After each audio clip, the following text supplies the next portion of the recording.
Alright, so why do I make videos while I'm driving? Because I truly believe I have a lot to say and I don't have much time. My son, on my way out, asked me, "Where are you going?" I said, "I'm going to get some water and something else for your mom. Some medicine.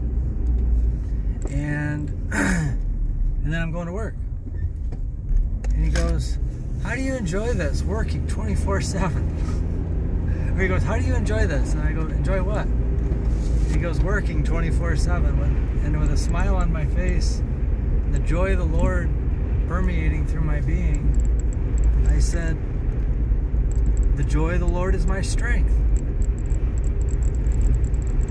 And it also says that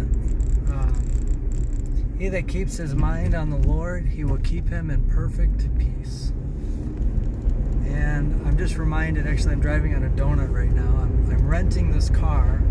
It's over $300 a week to rent this car, which is ridiculous. My car got repoed. Actually the second time it got repoed. This time I couldn't get it back. Working like 4 jobs, rarely ever see my family, going through training to get back to a decent salary, probably be in this situation barring a miracle of the Lord that we've been contending and waiting for probably a few months. It's just funny because I ended up taking time to go to a prayer meeting Friday night, even though I should have been working. And I leave to a flat tire. I didn't even know I had a flat tire. I was literally driving, and one of the people from the meeting said, "Hey, you got a flat tire." And it was awesome, actually. Awesome. How can a flat tire be awesome? Well, when you look at everything through the lens of the Spirit and through the Holy Spirit and His Word and His truth, and just being sensitive to Him and allowing, He says to redeem the time. Make the most use of the time, for the days are evil. And I got a chance to meet this awesome couple. During the prayer meeting, there was one couple that was highlighted, and the Lord showed me that there was something special about them. I don't know, they were just radiating something. And as we talked in the parking lot, and I got a chance to catch up with an old brother as well. He said, anyways, we reconnected, and then me and them got a chance to connect, and I told them that, the Lord showed me that there was something about them, and I wanted to connect with them. And it says, "They that delight themselves in the Lord, He will give you the desires of your heart." And so I didn't make it work, but He did, and He made the desire of my heart work. We connected, and they are looking to connect as well. And it's funny because one of their pastors told them the same thing, that there's something special about you guys. And so, the Bible says, out of the mouth of 2 or 3, let every word be established. And so there will be constant confirmations. And then, speaking of vehicles, a pastor, intercessor, prophetic friend of mine has shed some light on our vehicle situation. And it's just crazy. It's just awesome how God is working all things together for the good of those who love God and are called according to His purpose. And if I wasn't under all this pressure and this extra pressure, I don't know that I would be doing everything that the Lord had asked me to do for over a decade. But when we're pressured, when we're stripped of everything, when we're stripped of all that we have in the natural, and all you have is Him and His Spirit and faith in Him, then there you go. You just go after God. You have nothing else. You don't have. It says in the book of Revelation, if I grab my Bible, it says that you are rich and you have need of nothing. And I've been there. I've had, a 6-figure salary multiple times. And I've been to the point where I literally didn't feel like I needed anything. I didn't need the Lord. I didn't need friends. I thought money could solve all my problems. It can solve a lot of problems, I'll tell you that. But the peace and the joy and the rest and the contentness, the place of intimacy with the Lord. Okay, here it is.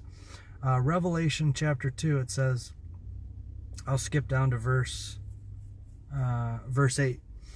It says, write this letter to the angel or church or the leader of the church in Smyrna. This is the message from the one who is the first and the last, who died and is alive.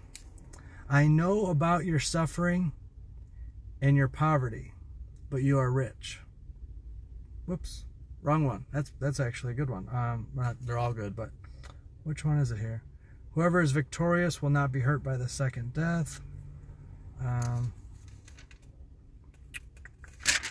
Where am I looking? Rich, they have need of nothing.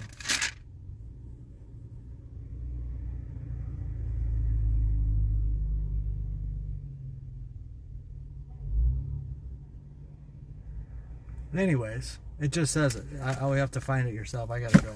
But it says, you feel like you have everything. You're rich and you're in need of nothing, but you're naked and wretched and blind and poor. And so we need to make sure that our entire security, our being, our sustenance. Jesus said, man shall not live by bread alone, but by every word that proceeds out of the mouth of the living God. And so we need to make sure that the Lord is our source. He is our strength. And we put him first. We tithe, we give, we sow, we reap. We've seen the fruits of sowing and reaping, the fruits of harvest, of seed time and harvest has been amazing. He loves a cheerful giver. We've seen, it says that give and it shall be given unto you. Pressed down, shaken together, running over shall men give into your bosom, or, into your wallet, basically. And we have seen that. We've seen so many people bless us with either food, groceries, prepared foods. We have never, in my 36 years on earth, I have never seen our fridge or our pantry full ever. From growing up until married life, all the way through for 36 years, never have I had a fridge or a pantry full. This is the first time that we've had a full fridge and full pantry for the majority of the entire pandemic.